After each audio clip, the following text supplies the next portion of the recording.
da série Mandamentos. No vídeo anterior, nós falamos sobre amar a Deus sobre todas as coisas, que Yeshua menciona lá no capítulo 22 de Mateus. Agora, nós vamos falar sobre amar ao próximo como a si mesmo, que foi o resumo de toda a lei e o profeta que Yeshua fez nesses dois mandamentos. Lá em Êxodo, capítulo 20, dos versículos 2 até o versículo 17, está a lista dos mandamentos que Moisés ganhou no Monte Sinai. Então, agora, nós vamos ler os mandamentos que se referem ao nosso próximo. Mandamento 5. Honra teu pai e tua mãe para que se prolongue teus dias sobre a terra que o Senhor, teu Deus, te dá. Não assassinarás, que é o contrário de não matar.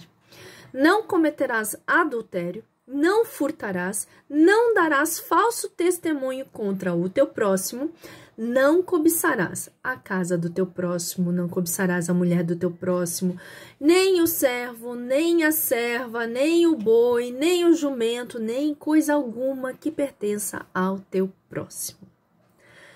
Vamos lá. Sobre todos esses mandamentos, nenhum de nós gostaríamos de passar por nenhum desses aqui, não é verdade? Quando se fala em honrar o pai e mãe, é o primeiro mandamento com promessa para que se prolongue os seus dias na terra que o Senhor teu Deus te dá. É o primeiro mandamento que nós temos ali uma consequência da obediência. A honra, ela está em auxiliar, em respeitar, em amar, né? E aqui não diz que se meu pai for um bêbado, se meu pai for um adúltero, se minha mãe me machucar, se a minha mãe me ofender, não. Não traz, se o seu pai e sua mãe forem assim, você deve honra. Não existe um critério. Mas meu pai e minha mãe fez isso, fez aquilo. Não existe um critério, uma condição de honra, que ele só será honrado se tiver tal atitude, só será honrado se servir a Deus, só será honrado se tiver a mesma religião que você. Não. O mandamento é honra o teu pai e tua mãe, para que se prolongue os teus dias, ok? E a palavra de Deus, ela traz outros versículos sobre isso, que nós vemos lá, Deuteronômio 5:6, né? Que ainda ele diz, para que se prolongue os teus dias e vivas bem na terra. Provérbios 18:9, ele repete isso, ainda ele diz assim, ouve a instrução do teu pai e não deixe os ensinamentos da tua mãe, porque serão como diadema gracioso para a tua cabeça e colares para o teu pescoço. Efésios 6, de 1 a 3. Obedecei aos vossos pais no Senhor, pois isto é justo. Honra teu pai e tua mãe, que é o primeiro mandamento com promessa, para que te vá bem e vivas muito tempo sobre a terra. Ouve, Provérbios 23:22, ouve teu pai que te gerou e não desprezes tua mãe quando vier a envelhecer. Então, esses são os versículos que trazem e enfatizam essa questão. E tem muita gente que usa Efésios 6 para dizer no Senhor. Ou seja, eu não tenho que ter prática nenhuma aqui com meu pai e com minha mãe. Eu vou honrar a Deus, eu vou honrar aos meus pais, orando por eles, intercedendo por eles, né? Mas eu não preciso ter atitude nenhuma. Eu posso não dar ouvidos, eu posso maltratar, eu posso tratar como se fosse um igual a mim, né? Mas a palavra diz isso é justo, né? Porque eles, independente da situação, deram o melhor que tinham. Mas esse melhor não foi suficiente, mas era o melhor. E Deus, tendo controle sobre todas as coisas, ele sabia que você, para se tornar quem você é, para ter teu caráter moldado, você precisava estar debaixo dessa liderança, debaixo dessa família. Entendeu? Quando nós entendemos isso, nós entendemos que todas as coisas cooperam para o bem daqueles que amam a Deus. Segundo o propósito. Não é segundo o que eu quero, é segundo o propósito que eu fui chamada para cumprir. Então, isso foi o melhor que eu podia ter recebido para me tornar quem eu sou. Não assassinarás, ao contrário do que muitas traduções trazem, não somente não matar, é assassinato. Em outros versículos nós vamos ver isso também, que seria o quê? Tirar a vida do outro, por causa de uma briga, de uma discussão, de um propósito, tá? Em hebraico é lo tirst zark, tá? Não cometerás adultério. Aqui é outra questão, que as pessoas acham que é somente a traição com prática íntima, né? E o derramamento da semente, e que isso é adultério com outra pessoa, ponto. Mas não, existem muitas formas de adulterar.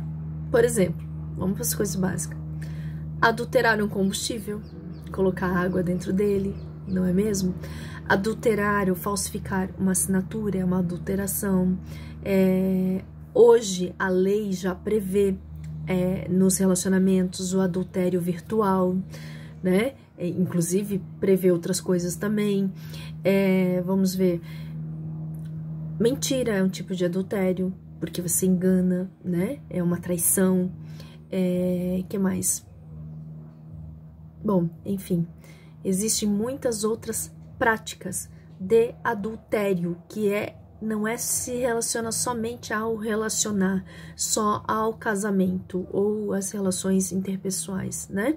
Mas é tudo aquilo que você faz um acordo e você acha uma forma de burlar aquilo, sem que ninguém saiba, sem que a outra parte não seja comunicada, sem que você seja claro o suficiente nas suas intenções, né? É um tipo de adultério, né?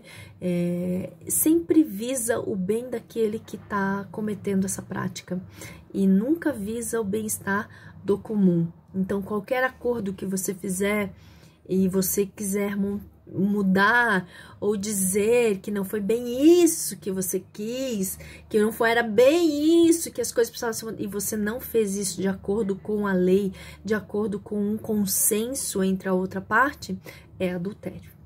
Então vamos continuar. Não furtarás. Furto também não é simplesmente eu pegar uma coisa que eu não paguei. Quantas mulheres são defraudadas emocionalmente, né?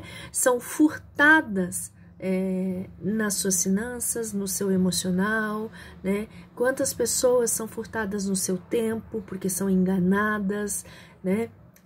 Isso é trapaça, né? Então, qualquer tipo de trapaça que você tira algo do outro sem que tenha tido permissão, sem que tenha pedido, sem que tenha pago por aquilo, isso é um furto. A partir do momento que eu vou lá e eu me aproprio de algo que não é meu. E pode ser intelectual, emocional, financeiro ou bens, né? E isso é uma prática muito realizada hoje em dia. No âmbito emocional, no âmbito de relacionamentos, as pessoas se aproveitam, né, dos outros. Não darás falso testemunho. A sabedoria antiga chama de lashon hará, que é a língua má. Não é quando você fala de fatos concretos, mas quando você, para se beneficiar ou não assumir a sua responsabilidade, inventa histórias ou meias histórias que não são verdades. Aqui entra o sofisma. Eu pego uma situação que é uma verdade, mas como eu quero ser a vítima e eu quero que aquela outra pessoa passe por mal, o que eu vou fazer? Eu vou inventar um outro enredo em cima da minha própria concepção, da minha própria dor, né? Pra falar mal daquela pessoa e aquela pessoa passar por ruim. Fato. Eu estou sendo processada por uma coisa que eu não fiz. Uma dívida que eu não adquiri. Ok? Sofisma. Aquela pessoa me abandonou, levou tudo que eu tinha, porque simplesmente decidiu que não queria mais ficar. Verdade. Processo por algo que não é meu. Mentira ou meia mentira. Realmente, a pessoa foi embora. Mas por que que ela foi embora? Entendeu? Realmente, por que que ela foi embora? Qual foi a razão e o que que ela levou? Não era o que ela já tinha trazido? Você tinha alguma coisa? Vocês estão vendo? Ah, mas ela foi. Eu tentei, mas ela não voltou. Mas por que que ela não voltou? A gente, nessas situações, a gente só vê um lado, toma o outro como vítima. E aí, o que acontece muitas vezes é que você nunca vai naquela parte que está sendo acusada. E você nunca vai lá tirar de fato, passar a limpo e perguntar: ó, fulano, eu escutei isso a seu respeito. Eu te conheço pouco, mas parece-me que você está causando dor na outra pessoa. Por quê? A outra pessoa me falou isso? O que você tem a dizer? Entende? A Lashon Hará é quando eu não vou naquela pessoa que está sendo acusada de ter feito, eu vou em outras pessoas falar o que aquela pseudo-vítima falou e eu não chego nunca na pessoa de fato. E aí eu vou na outra lá criar intriga e dizer: ó, fulana, você pode ajudar o fulano lá? Por quê? Porque aquela Beltrana fez isso, isso e isso. E ele tá sofrendo. Entendeu? Então, assim, ó, isso é Lashon Hará. Não é simplesmente eu falar de alguém. Ou quando eu falo de um fato, de uma verdade. Porque a Lashon Hará, ela faz você criar pré-conceitos sobre uma pessoa sem você conhecer os dois lados da moeda. Que sempre existe os dois lados da moeda. Tanto é que a palavra, ela fala sobre ir ao Sanhedrin, sobre, né, ir resolver isso também, levar testemunhas, admoestar o irmão, né, mas não é praticado no meio religioso. Não é assim, ó, aconteceu isso, você vai lá e fala com o irmão não para. Você vai lá, leva uma testemunha, você tem testemunha dos fatos. Você buscou a solução. Geralmente quem busca a solução, ela tá querendo resolver, enquanto quem não busca a solução, geralmente usa o artifício de acusar que a culpa é sempre do outro. Então, esse dar falso testemunho geralmente vem de alguém que é a vítima da sociedade. Nunca ela teve responsabilidade sobre nada. E em qualquer situação, ainda que você seja a pessoa, a parte machucada, ofendida, traída, sempre existe responsabilidades. Por quê? Porque, como eu já falei em outros vídeos, eu permiti que o outro fizesse isso comigo. Então, eu não me amei o suficiente. Mas vamos continuar. Cobiça. 10º mandamento. Não cobiçarás a casa do próximo. E ainda no final ele diz: nem coisa alguma que pertença ao teu próximo. Aqui a gente vê que é uma prática de você ser feliz com a conquista do teu irmão. É uma prática onde você celebra a conquista do teu irmão. Ainda mais quando você conhece a história do teu irmão. Quando você sabe de onde o teu irmão saiu, né? Não é aquela frase assim: nossa! Nossa, tá bem, né? Tá ganhando bem, né? Nossa, nem eu tenho isso. Nossa!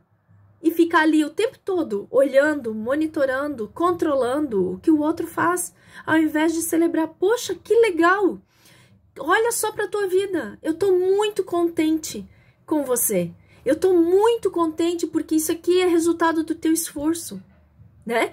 E a cobiça, ela nada mais é do que inveja. Eu não tenho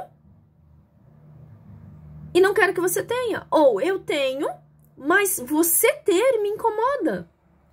E as pessoas aí se colocam no lugar de vítima, né? Quando algumas situações mudam, mas elas não admitem que são invejosas. Gente, foi a cobiça, foi a inveja que fez com que Caim matasse Abel. Simples assim.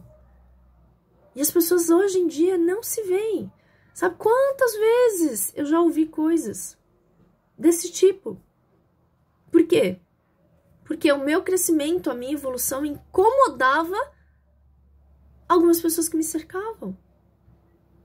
E isso é triste, porque aí você começa a olhar quem é que realmente tá no barco contigo, né? A palavra diz, alegrai-vos com os que se alegram e chorai com os que choram. Mas não é só chorar com o que chora. Não cobiçar é se alegrar muito mais com os que se alegram. Ainda mais quando você vê alguém chorar, não é mesmo? E aqui, ó, hoje eu tenho um exemplo muito legal. Eu ajudei uma pessoa só preenchendo um documento para ela. E hoje ela me deu uma notícia, né? Que, nossa, ela me mostrou lá a conquista dela. E eu só fui uma auxiliar. E ela mostrou a conquista dela para mim. Eu vibrei. Eu disse assim, parabéns. Aí a pessoa me respondeu assim, olha, obrigada. Obrigada por tudo que você fez por mim. Eu disse assim, eu só fiz pouco. E se eu pudesse fazer mais, eu faria. Mas olha para isso, que isso aqui é mérito de quem você é. Isso aqui é um resultado de quem você é, do seu caráter, da sua dedicação, do seu trabalho. Eu só fui uma pecinha que preenchi um documento e assinei. Você entende? Então, assim, ó, isso é se alegrar com a conquista do outro. Sabe? Isso é não cobiçar o outro, mas ter o altruísmo de dizer assim, ó, cara, que legal. E não dizer assim, não paga nem as contas direito, tava aí viajando. Não é mesmo? Olha aí, ó, deve para Deus todo mundo e tá aí viajando. Tá vivendo uma vida. Realmente, há pessoas que são injustas, que elas não pagam as suas contas e usufruem de algo que elas deveriam estar honrando com a palavra de Deus, porque a palavra de Deus também fala, também é furto. Eu tirar de um para meu benefício próprio, não é mesmo? Também não está dentro dos mandamentos. Então, com esses mandamentos todos aqui, que implicitamente estão dentro das religiões, nós amamos ao próximo como a nós mesmos. Por quê? Minha mãe sempre disse, não faça para o outro o que você não quer para si. Entendeu?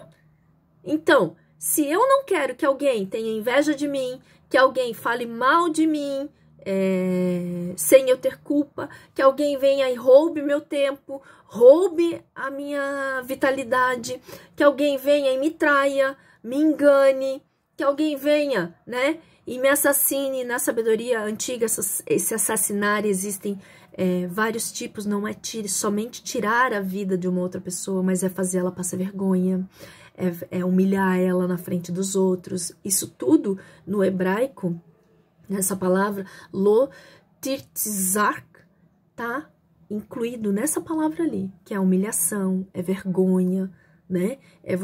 Isso também é um tipo de assassinato. Então, se eu não quero isso daqui, se eu quero uma vida boa e longa, eu vou honrar meus pais mesmo, minha mãe, entendeu? Então, se eu quero isso daqui tudo pra mim, eu não posso fazer com o meu próximo.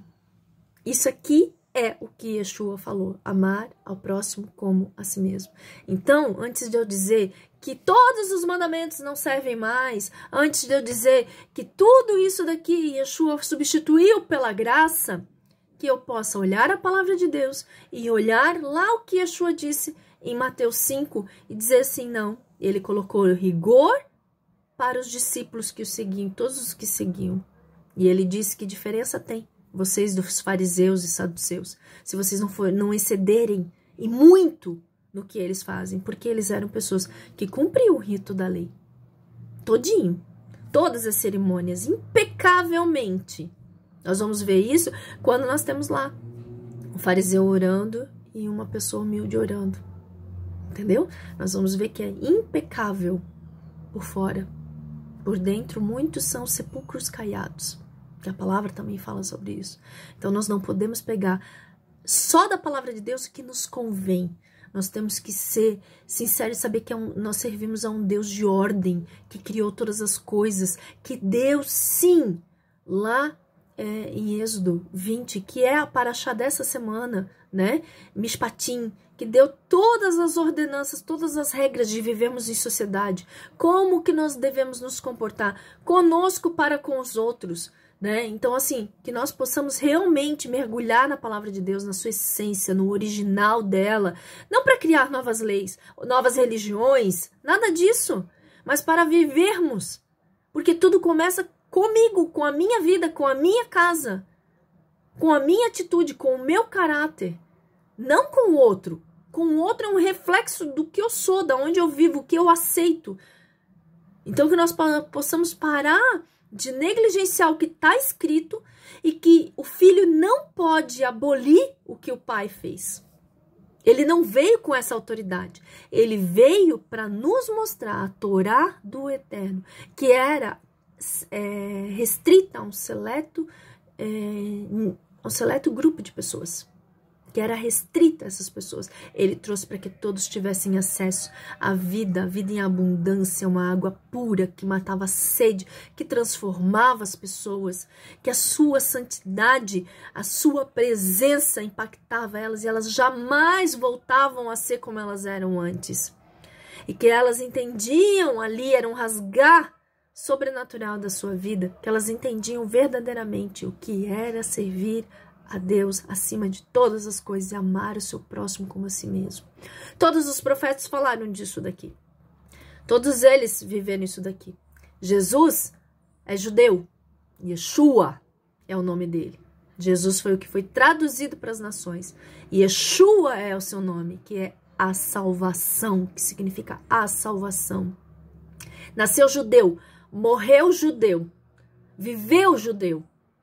Assim como todos os discípulos, todos eles viveram isso, todos eles sabiam disso, todos eles tinham esse conhecimento, todos, inclusive aqueles que saíram do Egito que não eram judeus, que não eram hebreus, que eram de outras religiões, que eram egípcios, que eram de outras terras e estavam no Egito e se converteram ao Deus de Israel, todos se renderam a isso daqui. Isso aqui regia a vida deles. Então, como Yeshua mesmo diz, lá em Mateus 5, eu não vim tirar um Yud, porque aquela vírgula que está traduzida lá é um Yud, é a menor letra do alfabeto hebraico. Eu não vim tirar um Yud da lei, mas eu vim cumprir a lei. E ele cumpriu eximiamente. Que ele seja o nosso exemplo para a gente parar de inventar desculpa para não viver a palavra de Deus e viver só o que lhe nos convém. Porque essa é a verdade que está ocultada quando eu digo a lei não existe mais. Quando eu pego é olho por olho, dente por dente. E isso Yeshua disse. E isso ele disse, perdoai 70 vezes 7. Por quê? Porque o amor faz a justiça. A palavra também diz que Deus é juízo, ele é juiz e justo. Então ele cumpre a sua palavra. Então, o rigor de eu fazer o mal que o outro me fez se transforma em misericórdia. Porque aí por meio de Yeshua eu tenho a intercessão, um advogado diante de Deus, que vai julgar todos nós e julga todas as nossas causas. E ele, todas as vezes que nós somos acusados diante de Deus pelo inimigo da nossa alma, ele está lá dizendo, eu morri por ele, ele é inocente. Os pecados deles foram perdoados. Mas não acredite em perdão de pecado se você é que nem aquela palavra que diz que o cachorro volta ao seu próprio vômito.